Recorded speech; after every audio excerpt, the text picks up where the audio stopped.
All right, we are live. Hey there, stewards. I am live here today with Mitch Aunger, and he's the giveaway guy. He's the contest guy. He is with giveawayrocket.com, and I want to tell you here's how I know Mitch, and here's how I came to invite him into the group to talk to us today.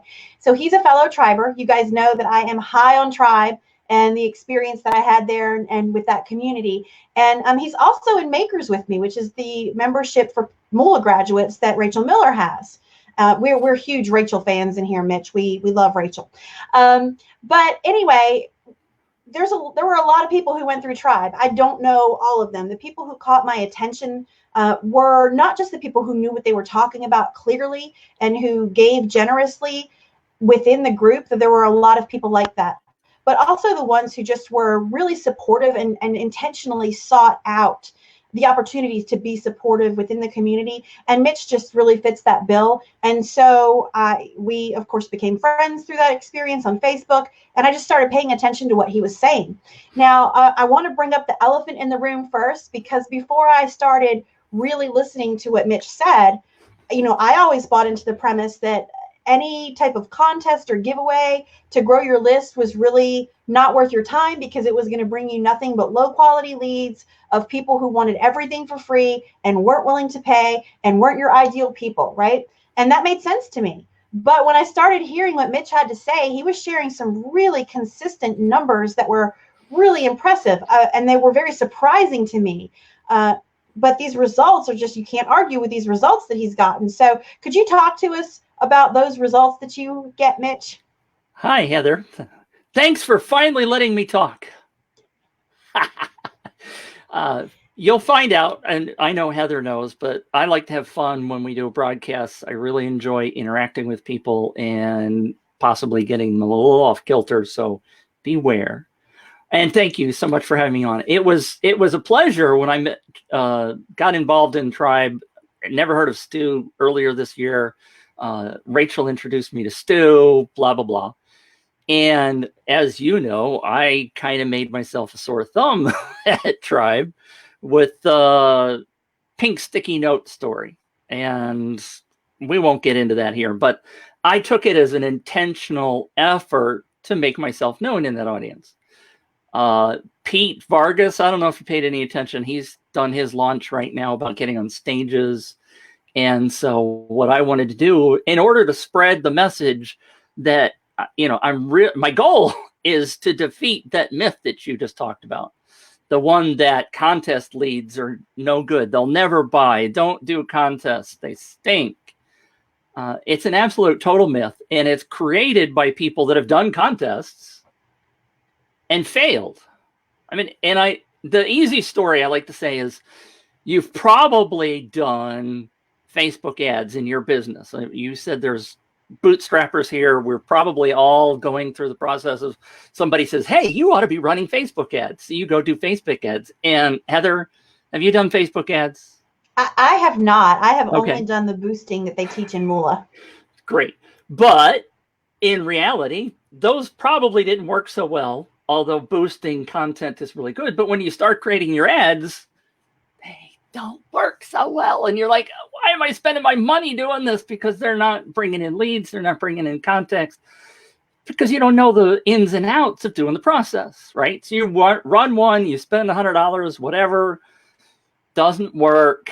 You go, and you end up struggling and quitting, or you go through and you do it again and again and again. And you finally start figuring out, or you take a course, right?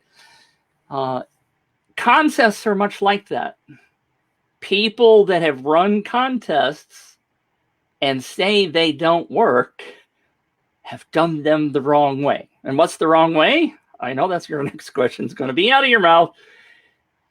The biggest issue with running contests is having the wrong offer. Let me give you an example.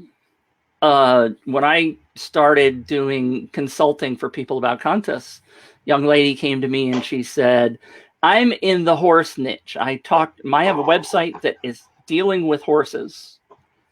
And I want to run a contest, and I know all of my people. I've talked to them. They all shop on Amazon. So I'm going to do a $200 Amazon gift card. And I said, this is a bad pun. Whoa, don't do that. Get it? Horses. Whoa. Anyway, the problem is if you put the wrong offer in front of people, you may get a whole ton of leads, right? If you put an Amazon gift card in front of an audience, everybody shops on Amazon. You're going to get grandma that wants, her gifts for her grandkids. You're going to get grandpa who smokes cigars. He doesn't care about horses. The key is all in crafting the right offer. So what we did for this young lady, by the way, and her goal was to get 500 leads. Now, we talk about contests. Many people that talk about contests talk about getting thousands or tens of thousands of leads, and that's not the key here. The key is to get people that are interested in what you have to offer, Heather, and will eventually be on your email list and will eventually buy something from you, right? And that's what we want to get a message out. We want to help people with whatever our business is, but we also want to feed our family while we're at it. So we have to be able to do selling. And so the key is to put the right offer in front of people. So I told her, I said, well, look, why don't we take that idea of a gift card, but let's put a little twist on it. So on the registration form for the contest, we put name and email, and we said, give us the name of your favorite tack and feed shop. Now, if you don't know, that's where people go to buy food and stuff for horses. I don't know horses, so I don't really know.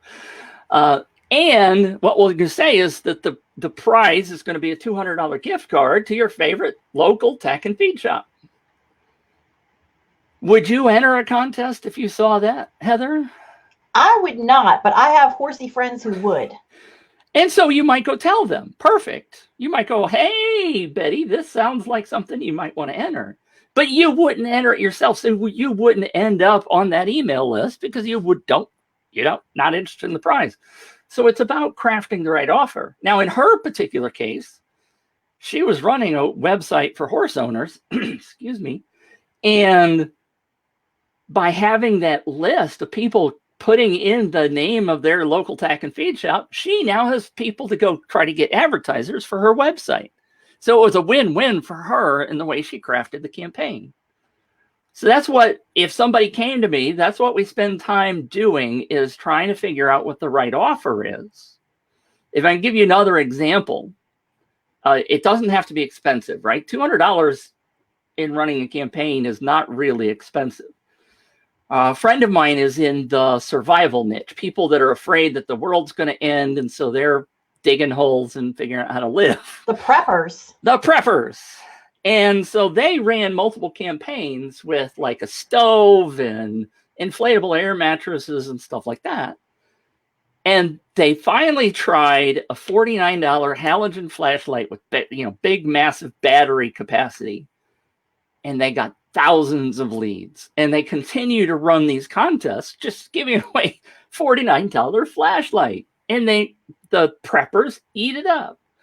So you may not find the right offer on the first try, but when you keep doing it, just like running the Facebook ads, you're going to figure out what works in your niche, and you're going to get the people on your list that are your avatar, using the famous word that everybody's always using in this industry, right?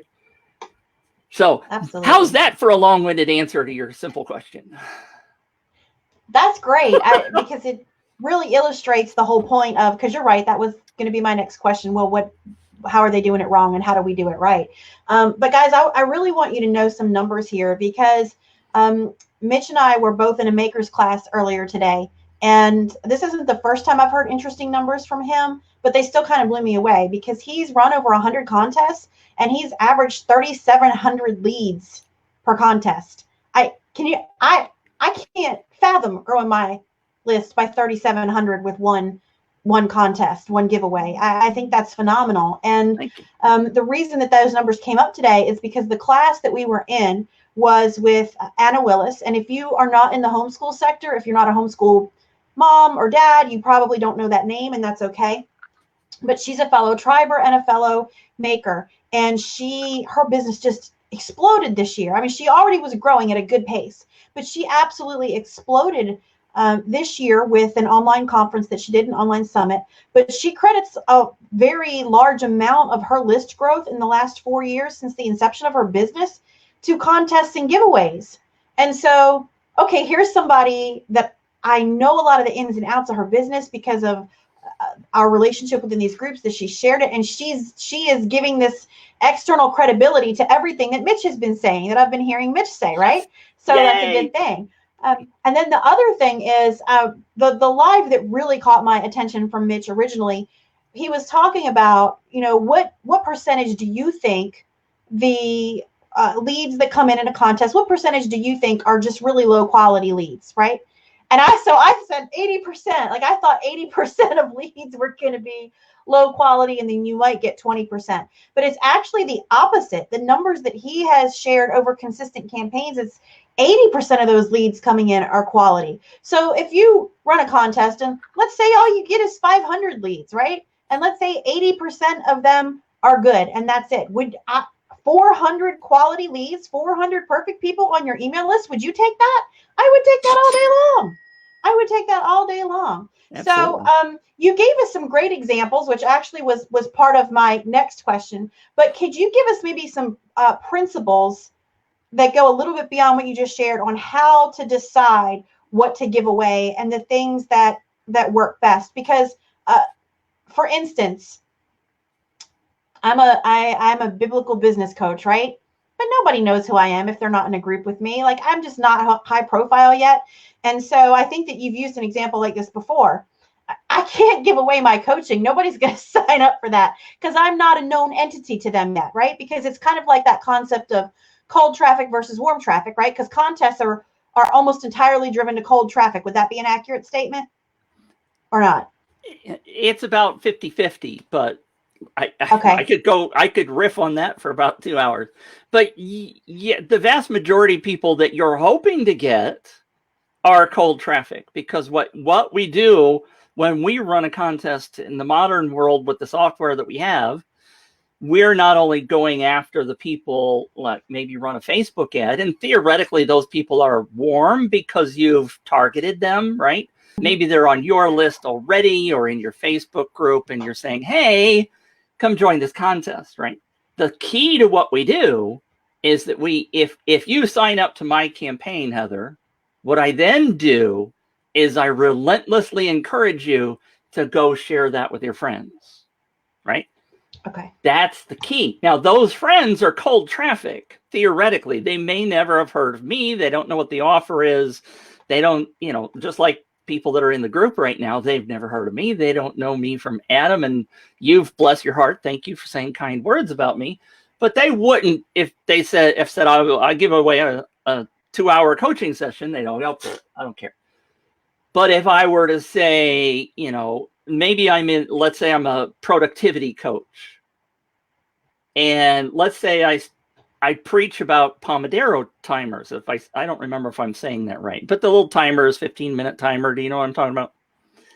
Okay, never mind. But it sounds like I need to know.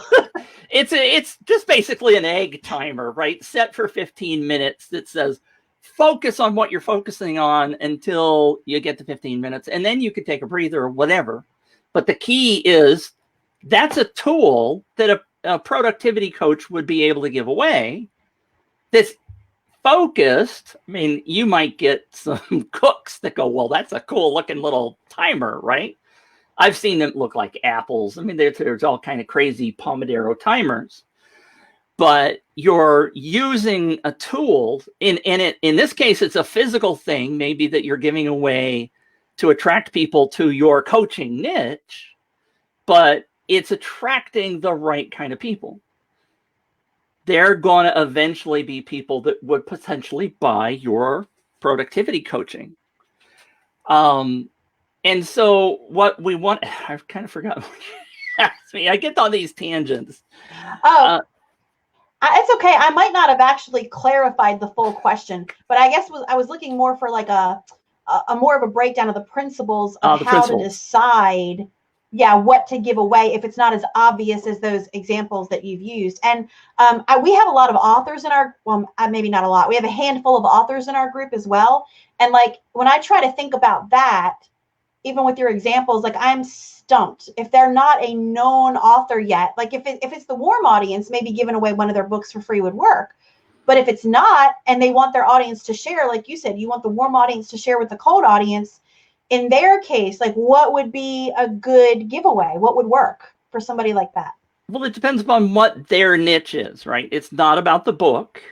It's about the pain point that they're trying to solve with the book, right? And if I go back to the productivity coach, maybe they wrote a book on how to be more focused. And so what you start looking for are either physical things or maybe a book, that somebody else's book. Part of the problem also is, you've mentioned that you're not well known necessarily in your niche yet. You're trying to be more well known. But you can always use somebody else, right? If there's a popular book in that niche, there's nothing wrong with giving away somebody else's book as long as it focuses people. You especially don't want to. The problem I was trying to say was that you don't want people thinking, oh well, she's giving away her book, so I'm not going to buy it, right?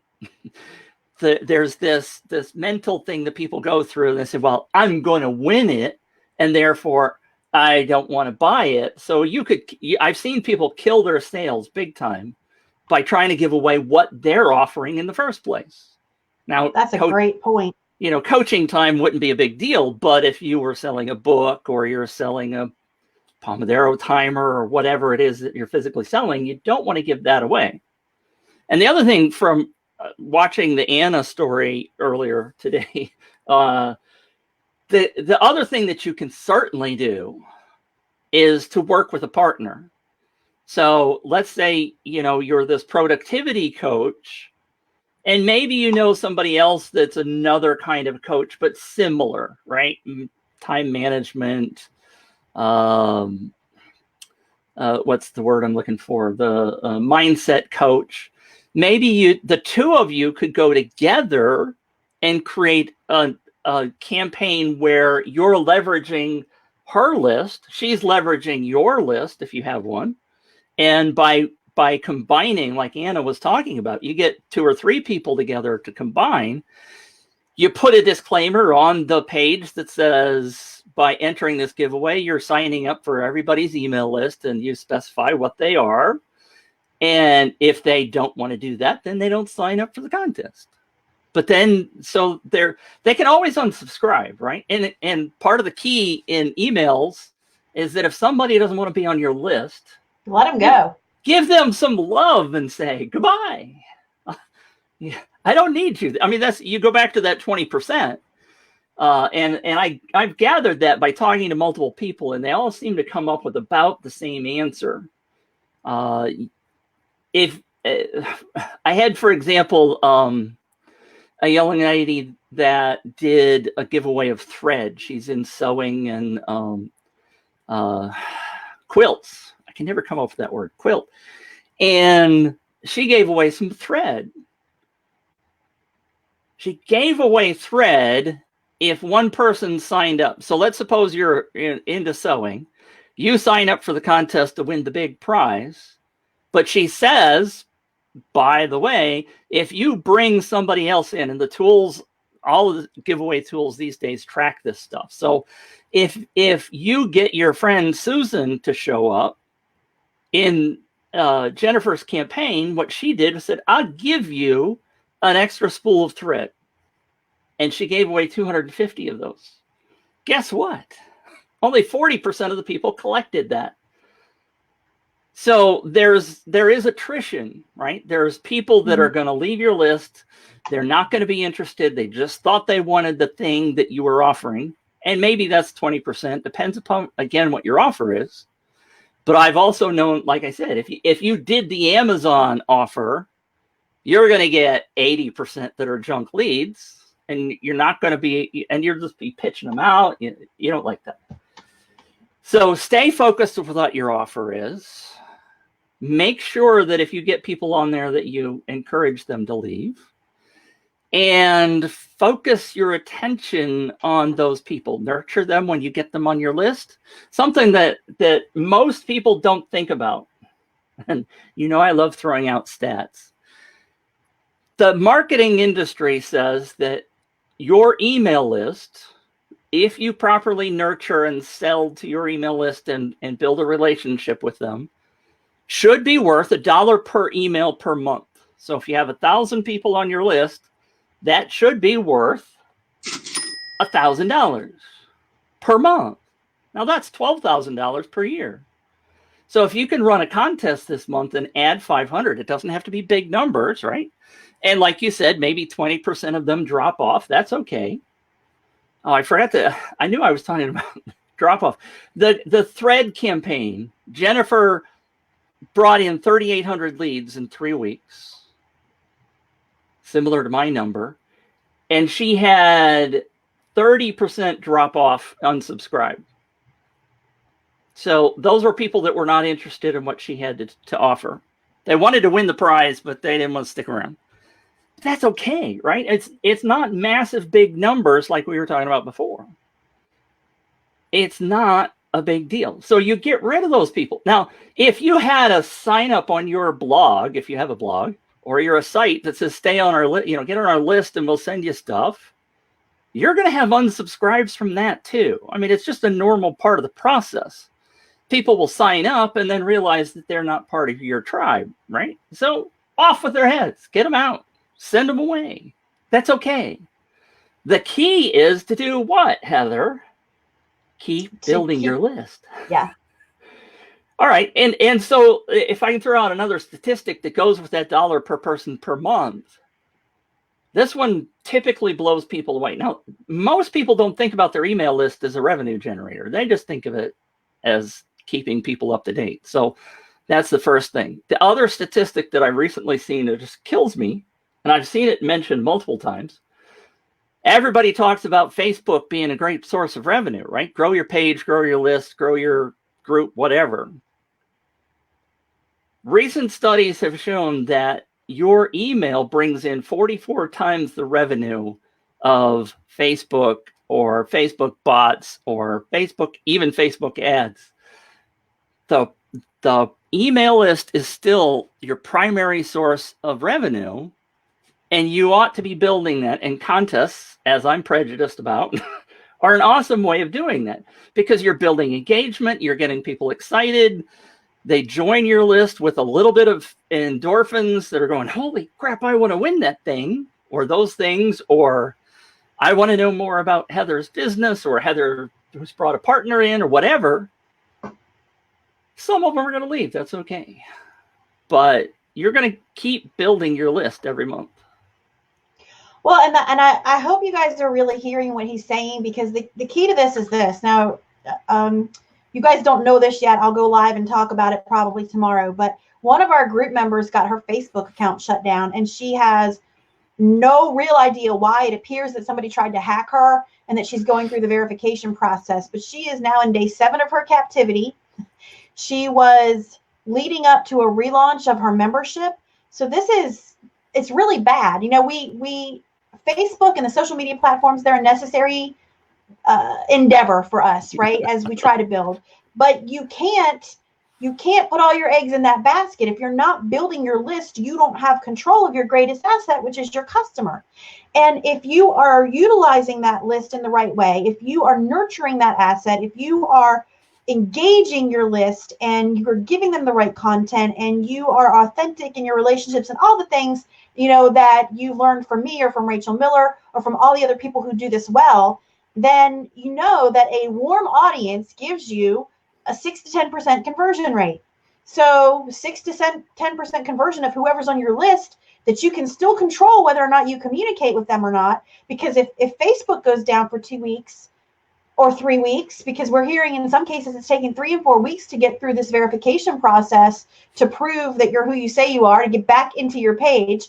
And we've seen situations where it's taken less time or longer, but there's nowhere that you can really reach out for help. You're stuck, you're hostage. So don't build everything on rented land, folks. Don't do Amen. it. Make sure that you are building on land that you own. And yes, technically you could say, well, I don't control the email provider. No, you don't control the email provider, but it's a little bit different because there aren't I suppose in some circumstances they do have somewhat arbitrary rules. There are certain email providers that don't want to work with certain type of businesses. But if you are, let's say, backing up your list to spreadsheets and that kind of thing, there are ways you can control it far more than what you control and what's going on in social media. And much to Mitch's point, Shailene Johnson, the statistic that she used during her launch is that your list, your audience is 77% more likely to buy from an email trigger than they are from any of your social media triggers. And I'm not saying don't grow on social media. I'm not saying that. I'm saying do it wisely. Do it wisely and have a contingency plan. And I agree with you 1,000%. Of course I do, and Rachel does too, because she preached it all the time. The key is when you're growing your social media is to drive them to your email list so you save them. You don't just grow your Facebook group or your page to 10,000 people without saying, hey, come over here, here's a free thing. Or even in the questions when you ask them to join your group, grab their email address, put it in your database, say, you just agreed to be on my list. Here you go. Because, and I bless you 1,000% for saying it, this is the only piece of real estate you can use. And yes, back it up. Make sure you save that list, because if your email provider does happen to give you they can say, well, you can't download your list, and then you're stuck. I've seen that happen. But I've seen complete businesses that were built on Facebook, and Facebook says, nah, we don't like you anymore. You did something wrong. And they never, ever tell you what you did wrong. I remember going through that. I was an Amazon affiliate, and I had a $5,000 account, and they said, you did something wrong, and took my $5,000 that I earned and said, we're not going to give it to you because you were a cheater.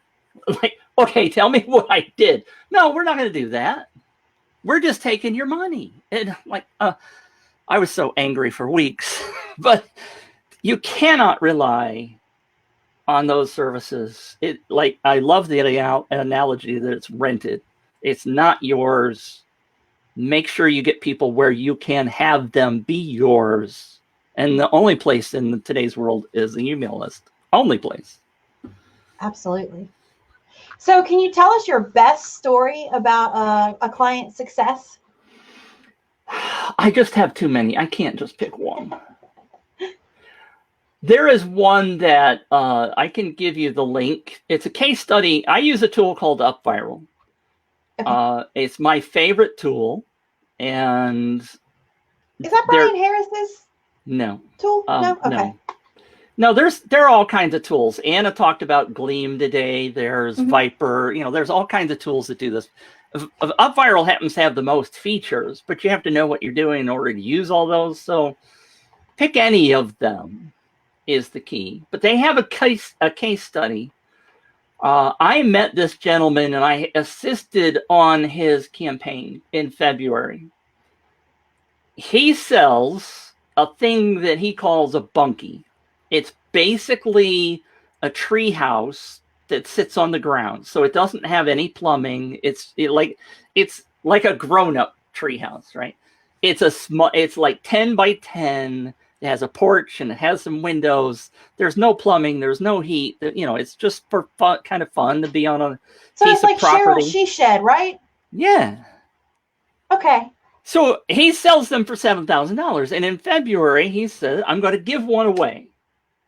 He brought in 32,000 leads in his campaign. And I could go on and on and on about how good the campaign was because I helped.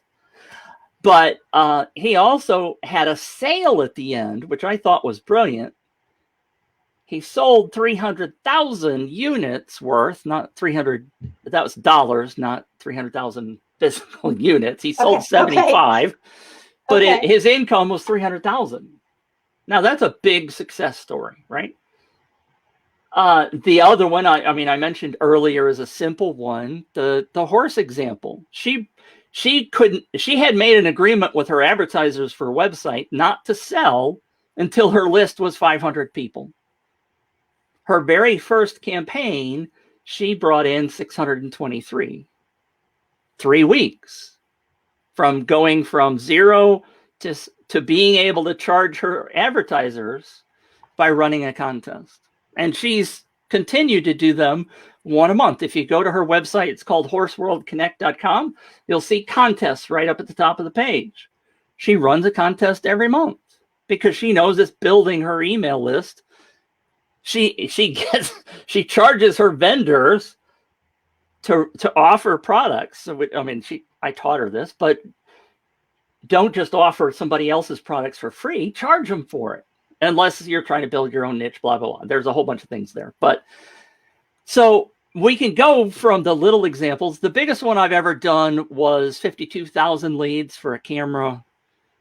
That's kind of jacks up my numbers a little bit because the guy was an influencer. He has a website that has 2 million page hits a month. So that one worked really well, but it was a brand new camera that was really hot on the market.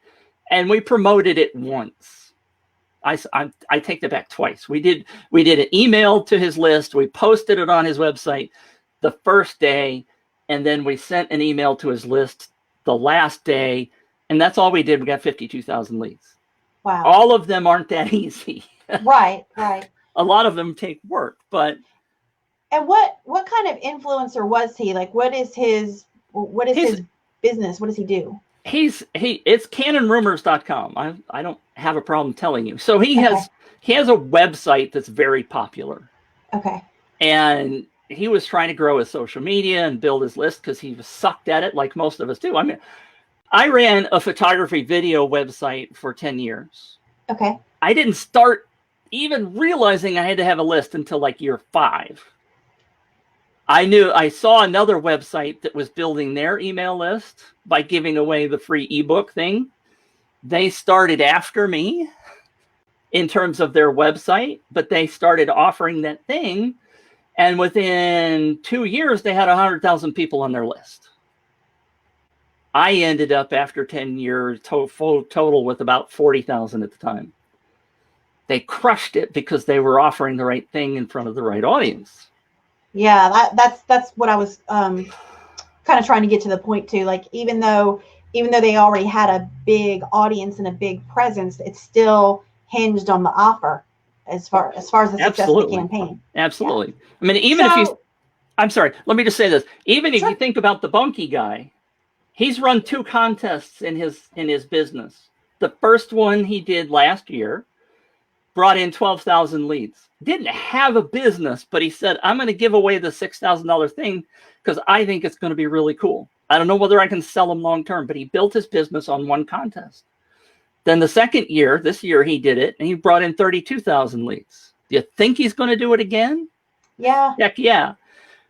But he started from nothing. He built the excitement by running this contest, and people going, oh, that's cool. I could use that. He even taught them how to turn it into an Airbnb deal so that you can have one of these on your vacant lot that you only go to on weekends, and you turn it into a revenue generator. So he was really smart in the way he went after it. I hope that helps. I interrupted. Absolutely. You were going to start asking me a question, and I go on another ramble. Yeah. So that's okay. So let me see if I can apply this correctly then. So we have a Christian author in our group who writes devotionals and Bible studies and that kind of thing.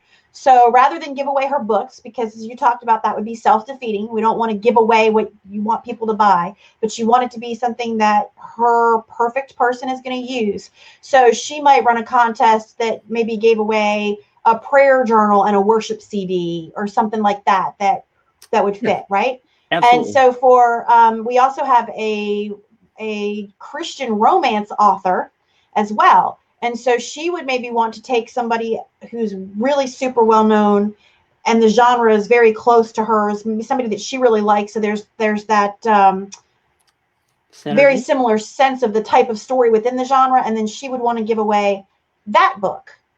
Am I applying this right? Sure, okay. Absolutely.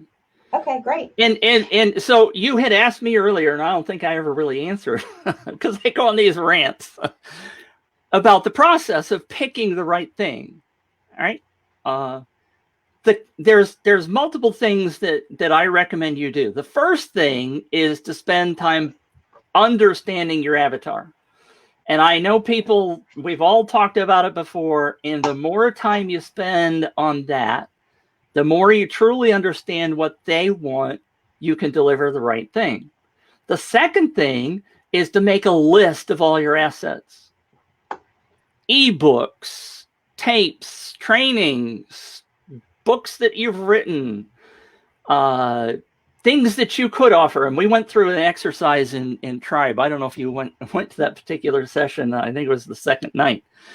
And people just slammed out this list of all kinds of different things. Ebooks about an Advent calendar for the time of year. And I mean, I've got this long list. I'll give you this list of things that you can think about that your target audience would be really interested in.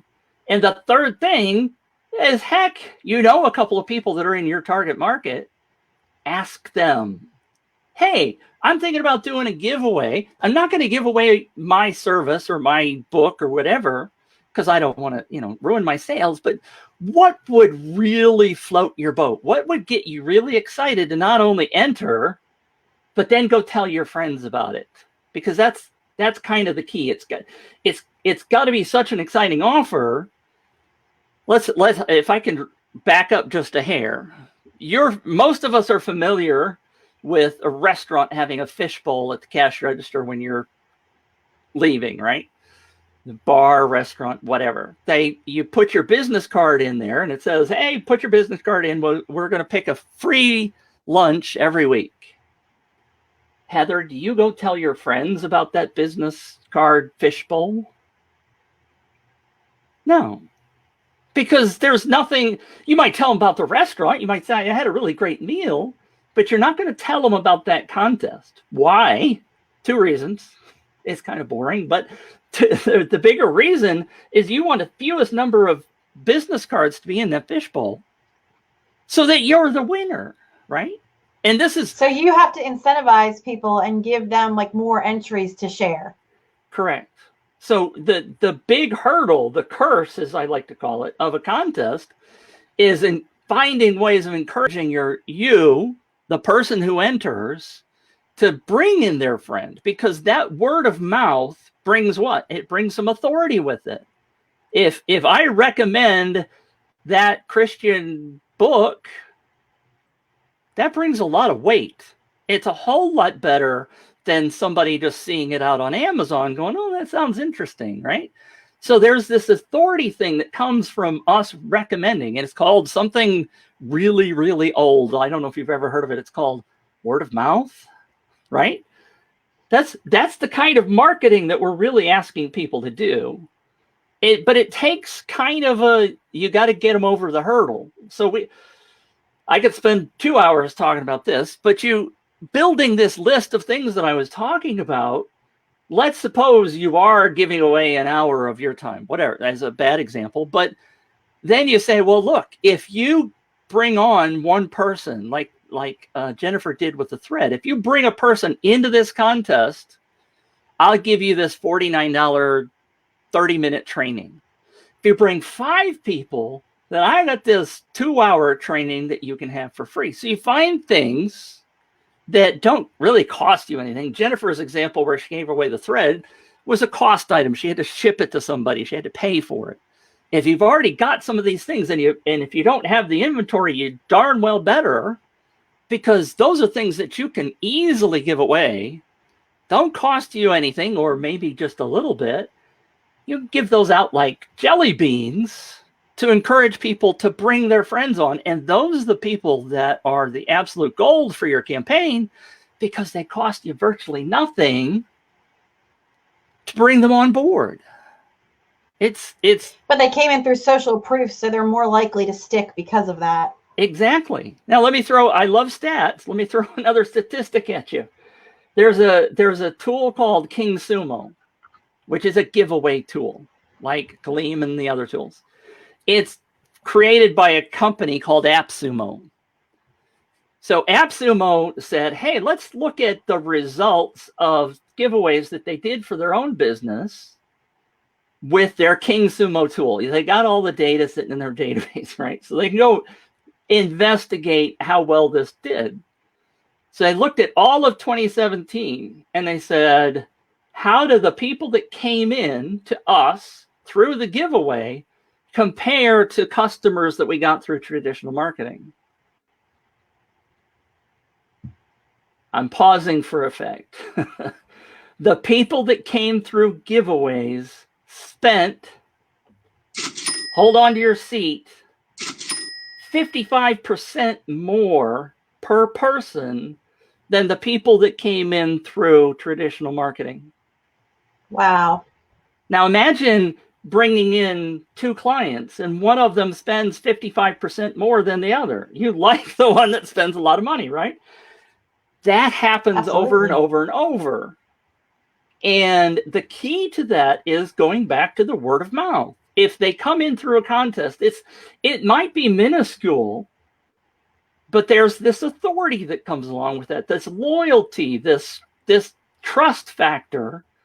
When somebody says, even if they just share it on social media, there's a little bit of trust factor that says, Heather recommended this, that I enter this. She had enough guts to post it on her social media, right? Because that takes, you know, I know you're going to ask me this question because you gave me the list, but I think it's the right time to talk about it. There's by sharing this, you're giving away, you're sharing your authority.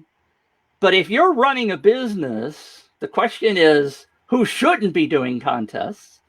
Because what you're doing is you're asking the people to enter to do this sharing thing. If you're running a business where people aren't going to want to publicly say, hey, share this, and, you know, the simple example that makes the most sense, and I don't want to get into the details, but adult toys, any kind of behavior that's kind of on the edge, right?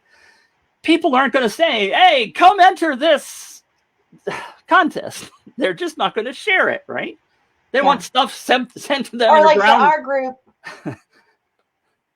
Go ahead. Yeah, for our group, I can think that like anything that helps like overcome porn addiction, right, or things like that, anything that would out you as having a particular struggle. Right. Yes. Yeah. Yeah. I mean, and Rachel talked about that a lot in what she has done about, you know, if you're building a page, you have to be careful not to out somebody, because they're not going to share something. They're not, unless they happen to be in a friend circle with people. They might go in Facebook Messenger or on the phone or email or something that says, hey, there's a really cool giveaway going on. But you're not going to get the kind of social sharing that you would normally get with some of these other campaigns. But if the offer is really good, you can still do it. It's just about having the right offer. I know, I get on these tangents. What about service providers? Because we have a lot of service providers in this group. You know, Facebook ad consultants, graphic design, VAs, that kind of thing. What have you seen something that is really effective for them? Because in my mind, it's a little bit harder to, you know, I mean, obviously your ICA is a particular type of entrepreneur, but it seems like that would be a little bit harder to niche down, because unless you're working and you're only doing Facebook ads for a specific niche, then your ICA is going to look a little bit different, because the traits that make them the same are geared to that entrepreneurial mindset. I'm not saying, I'm not implying that it can't be done, right, but it seems like it would be harder to figure out in that case. Or am I off base? No, you're absolutely correct. It is hard. And you want to know absolute struggles, okay? I'll tell you one of my absolute struggles. And what should I, as the giveaway guy, be doing? I should be running a contest, right, for my own services, to build my own freaking email lists. Guess what? I'm not doing it. Why? Because I struggle with that very exact thing. What can I offer people? And so I'm equally guilty. I'm true confession time, because it's difficult to come up with the offer. And I get so wrapped up in doing other things and helping clients and stuff that I just have not sat down that list of things to offer. I haven't even really done it for myself. I've done the avatar part, but I'm actually building that as an offer on or a page on my website, because I was like, I've just got to put all this stuff in one place, all the things that I have to offer, which is kind of a sidebar. But having to figure that out scares us. It scares me.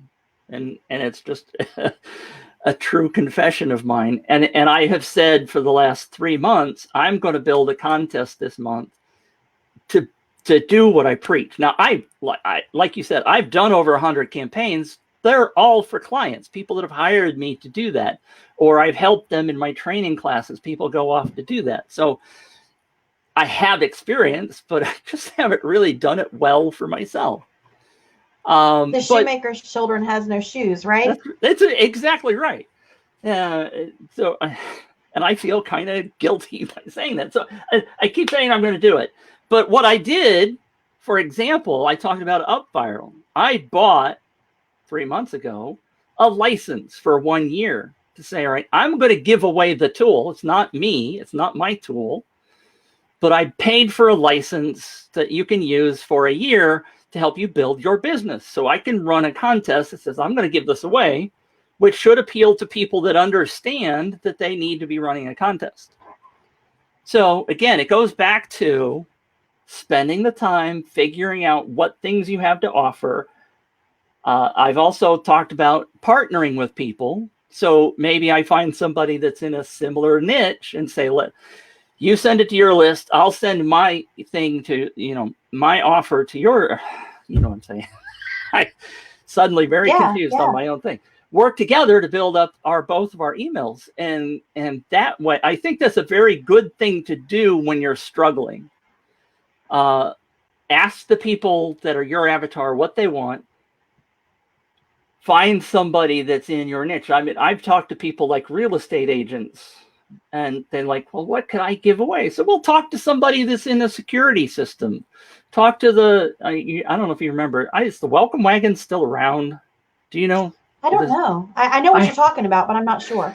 But what they did, they always had a little gift basket, right? It had coupons for, different services, lawn care, all those kind of things. Figure out the things that are in your space, or as Rachel talks about, the niche neighbors, which is one of the things that I still struggle with, right? There aren't a whole lot of people that are preaching about contests at this point. I'm not finding a whole lot of niche neighbors to go work with, and I'm still struggling even. I mean, I know, for example, Tribe, Rachel's group, all of those people, probably your people, are my exact avatar, right? They're people that are trying to build their business. They know they need an email list, but they don't really know how to bring people in. They've heard about offering ebooks, and they're like, oh, that's going to take forever. Here's a great way to do it. I just need to get in front of more of them. I need to run a contest. Well, also, and I mean, this is just off the cuff, but I would think that for you, it's maybe not as much about people talking about contests, but the people that are talking about building your list. And I think there's probably plenty of those. Right. And the sidebar of that is so many people, like you talked about at the very beginning, they're not out there searching for the word contests in whatever, because they've heard that myth that contests don't work. So they're why would I go looking my list? For it? Yeah. Yeah. Yeah. So go ahead. So if I could just recap, then here are the things that I'm hearing that you say are key and important and that we need to keep in mind. That we definitely need to have the right incentive and offer. And it's the wrong incentive that leads to contest disaster and junk leads. And because, of course, we want the quality leads, and the right offer leads to quality leads that we're always going to have to refine and tweak, which that's true of anything in our business. We talk about that a lot in here. Sure. And that the key to a good contest is the warm audience sharing with the cold audience and being incentivized to do so. Because you don't want the fishbowl incident, like we talked about that analogy. And that you don't want to give away your own product because of creates kind of a mental block on buying. So you want to find something that's popular, that ties into your niche, that makes sense, and give that away instead. That collaboration ventures are an important part of this, that you should expect attrition. I heard you mention a couple of different tools throughout this: Gleam, Viper, UpViral, King Sumo, and I think Go Viral, I think, is maybe the one I was thinking of with Brian Harris. It sounds like it might be similar to some of these others. Could be. And that people need to have a list of their assets, be willing to just ask their people. And we touched on that very important point of building your real estate and land that you own, not on rented land. Does that sound like a pretty good recap summary? Did I leave anything out? Brilliant. Can I add one thing? Absolutely. In terms of offering your own product, you can do that. And I've seen multiple people do it. There's a couple of keys, because I don't want to scare people away there. I have a client right now, as a matter of fact. He sells play mats, and it's not for children. These are game mats that have to do with board games, and there's a whole niche of young people that are doing this thing, and I'm like, he had to educate me. But they're just basically foam mats with a picture on them. That's all he has to offer. And we talked about trying to find some other things. He makes them custom and blah, blah, blah. So what we're doing is we're not only just offering what he has, but we say, if you go ahead and buy it today, we'll double it. We'll give you, not only refund your money, but we'll give you twice as much, right? So we find a way to get people to understand that it's okay to go ahead and buy today. Does that make sense? I'm trying to just find a way to clear that block. There's multiple ways of doing that. Sure. So if you win the giveaway, you win the contest, then you got double your product plus a refund, basically. Right. And we've seen that works, because people go, oh, well, that's even more incentive, right? So why don't I go ahead and buy now? Because I'll even get bigger prize if the odds theoretically of the winner actually having been one of those people that was a recent customer, and it's just reinforcing that they should just go ahead and buy. The other way of doing that, by the way, is the Bunky example. He had a sale at the end. Said, all right, here's the winner. If you didn't win, we're putting this on sale 20% off for the next 2 days. And he talked about it throughout the whole campaign. So it is possible. I just wanted to go through a couple of examples, because I know I said don't do it, but there's always rules of ways of getting always around an exception. it. Yeah. Gotcha. All right, so Mitch, plug away. Tell us where we can find you and how we know it's time to outsource this to you instead of trying to do it ourselves, and what kind of assets do you have coming down the road that can help my bootstrappers? Oh, mercy. That I, again, could talk for 2 more hours. If you go to my website, giveawayrocket.com, and I usually say it so fast, giveawayrocket.com. We actually have a link for it in the event page for your site, right? Too, so they can always check there. If you put /gift at the end, that will take you to my new resources page that I was talking about before. There are demo giveaways there that you can go in and see how they work. There's one for Fujifilm that I just did. There's free case studies there. There's a couple of things that are broken that I haven't fixed yet, but I put placeholders there, so forgive me on that. As bootstrappers, as you like to say, we're constantly building, and so some of those aren't completely fleshed out. But there's some great resources there if you're interested. Some of them are free, but all of my services are listed. If you just want to do a consultation, if you want me to get on the phone for 30 minutes and talk to you about opportunities with no charge, that's there. So giveawayrocket.com/gift is that. My training classes are listed there. So that's where everything is. Okay. And you have a course coming that you're working on where you kind of walk everybody through the whole design of everything. Did I understand that right? Yes, thank you. That's there. It's called Win Together. I like the acronym Okay. WIN because we're talking about giving, right? Um, I don't have a date scheduled because I was going to do it in November and that kind of fell apart. And I'm afraid to try it in December because I think everybody's too freaking busy. But the Win Together, I've done it 3 times now and I want to do it again. So it'll probably be January.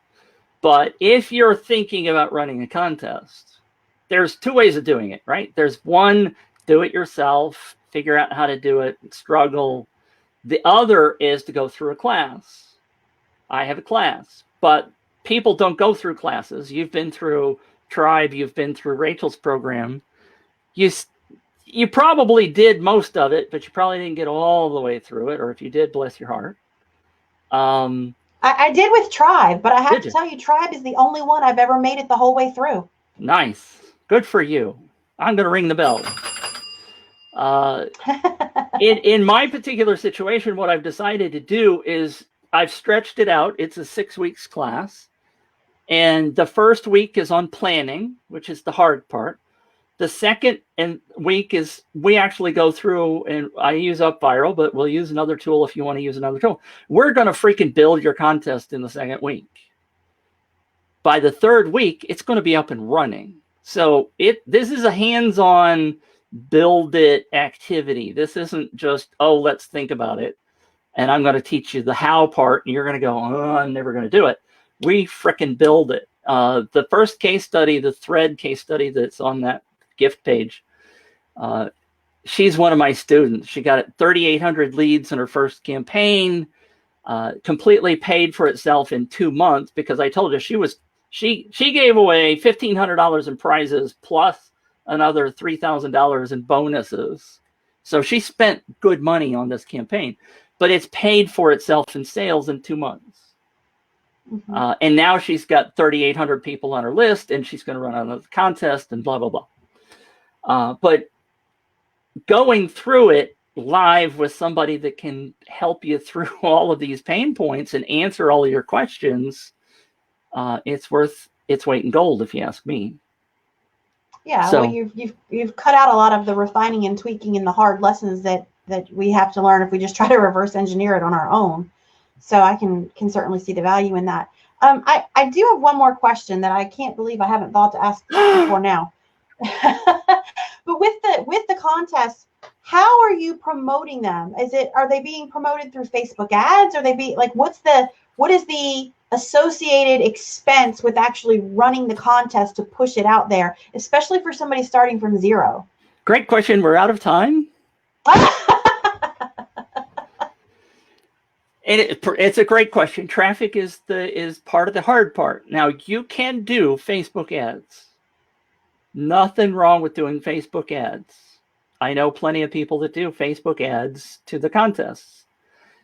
The key is to leverage the assets that you already have. If you have an existing list, even if it's small, for example, the horse lady, all right, she brought 623 new people in. She started with an email list of 100. So she didn't have a big following. She didn't have a lot of people, but she added 623 in 3 weeks. Facebook ads, Facebook groups, Facebook anything, right? There's Twitter, there's Pinterest, there's Reddit. I know a lot of people there's contest groups on Reddit. There are contest websites that will list your campaign and bring you traffic. One of them is, I just throw this out, is Sweepstakes Advantage. You don't have to go look it up now, but for $10, they'll list your campaign. I almost always do that. And I know the first question is going to be, just like we talked way at the beginning, these are people that enter contests all the time. I've spoken to many of these people. This is my job, so I go out and talk to them. The vast majority of them say, I won't enter a contest that I'm not interested in winning. Yeah, sometimes I'll enter one because I know my son is interested and I want to win that for him. So there is that 20% of people that will not care. But for $10, I typically get 600 clicks. And those people are warm traffic in that they have selected your campaign out of all of the thousands of campaigns that are listed. They're interested and they're used to entering contests. And typically the people that come through there sign up at about 75, 80% rate. So it costs me $10 to use that. And if I really want to, for some of my bigger clients, they'll bring in I've forgotten the exact number, 1,000 or 2,000 clicks or something for $100. And all of that converts really well. And I'll give you the example. I mean, some people say, if I can, because I like to go on rants. So this is a list of people that enter contests all the time. The myth is that those people aren't high quality leads. First of all, they convert really high. I ran a contest through their camera contest for $10. I got, if I remember correctly, something like 600 leads. I ran for the same $10 a contest that was a $10,000 trip to Bali for a meditation retreat. Now, that's a $10,000 trip to Bali. Who wouldn't want to sign up for that? For the somebody who doesn't want to go meditate. Correct. Of the same audience, same website, same $10, we got 23 signups. 23 compared to 600. So to me, that says those people are pretty damn discerning. So those kind of sites are quite easy to get to. Now, the other tip that I'll give you is to nurture your audience long beforehand. I'll give you an example if it helps. Talked to a gentleman who was selling markers for adult comic books or adult paint by numbers kind of thing. I forgot. And it's not porn. It's just people who want to relax. The adult coloring books. Yes. Yeah. He didn't have an audience. He went into a Facebook group that had, I think he said 100,000 people in it. People, I didn't know that was that big a deal, right? Large number of people in this Facebook group. He spent 3 months becoming the expert. He answered questions. Nobody knew him before. He answered questions. He helped people. He did the thing to try to bank himself into authority. And he said to the gentleman running the group, said, I'm going to run a contest. Is it okay if I tell people in the group?